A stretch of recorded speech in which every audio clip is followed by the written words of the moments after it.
بات یہ کہ فرمایا کہ میں دن میں 70 مرتبہ، بعض روایتوں میں آتا ہے، بعض روایتوں میں 100 مرتبہ میں استغفار کرتا ہوں، اللہ تبارک و تعالیٰ سے مغفرت مانگ۔ حالانکہ نبی کریم صلی اللہ علیہ وسلم سے اول تو کوئی گناہ سرزد ہو ہی نہیں سکتا، معصوم بنایا اللہ تبارک و تعالیٰ نے، اور اگر کوئی چھوٹی موٹی غلطی وہ بھی کوئی بھی ہو تو اللہ تعالیٰ نے اس کی مغفرت کا اعلان فرما دیا۔ لیکن استغفار فرما رہے ہیں، زبان استغفار سے تر ہے، اس لیے کہ اللہ جل جلالہ کے جاہ و جلال کا جو مرتبہ سرکار دو عالم صلی اللہ علیہ وسلم کے سامنے ہے، اس کو سامنے رکھتے ہوئے اپنا ہر عمل اللہ تبارک و تعالیٰ کے شایع نشان نظر نہیں آ رہا، بلکہ اللہ تبارک و تعالیٰ کے اس عظمت شان کو پیش نظر رکھ کر یہ سمجھ رہے ہیں کہ میں جو کام کر رہا ہوں وہ اس کی عظمت کا حق ادا نہیں ہو رہا، اس کے اوپر استغفار فرما رہے ہیں۔ تو جب نبی کریم صلی اللہ علیہ وسلم استغفار کے عادی ہیں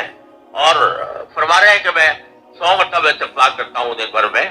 تو امت کو تعلیم یہ دی جا رہی ہے کہ تمہیں تو اللہ نے معصوم بھی نہیں بنایا، تم تو پتہ نہیں کتنی غلطیاں کتنے گناہ تم سے سرزد ہوتے ہیں، تو اپنے آپ کو اللہ تبارک و تعالیٰ سے استغفار کرنے کی عادت ڈالو، یہ عادت ڈالو کہ ہر وقت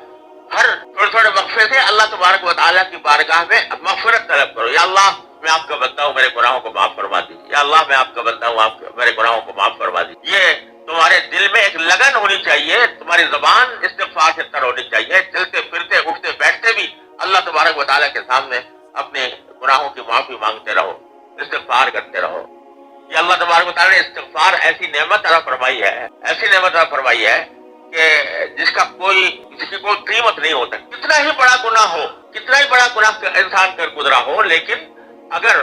وہ اللہ تبارک و تعالیٰ کی بارگاہ میں حاضر ہو کر مغفرت مانگ لے، استغفار کر لے،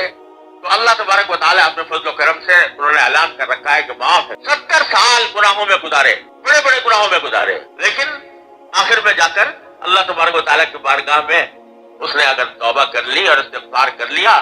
تو اللہ تعالیٰ فرماتے ہیں التائب من الذنب کمن لا ذنب لہ، جو گناہ سے توبہ کر لے وہ ایسا ہو جائے گا جیسے کہ اس نے گناہ کیا ہی نہیں تھا۔ اور ہمارے حضرت حکیم الامت مولانا تھانوی رحمۃ اللہ علیہ نے فرمایا کہ جب بندہ استغفار کرتا ہے، اللہ تعالیٰ سے اپنے گناہوں کی معافی مانگتا ہے، تو اللہ تبارک و تعالیٰ صرف اتنا نہیں ہے کہ معاف کر دیا یعنی اس کی سزا نہیں دیں گے، اس کا عذاب نہیں دیں گے، صرف اتنی بات نہیں ہے، بلکہ نام اعمال سے مٹا دیا جاتا ہے، وہ نام اعمال سے مٹا دیتے ہیں۔ یعنی ایک صورت تو یہ تھی نا کہ جب آخرت میں نام اعمال آئے تو اس میں گناہ بھی درج ہو لیکن ساتھ میں یہ لکھا ہوا بھائی اس سے توبہ کر لی، اس سے مغفرت مانگ لی، تو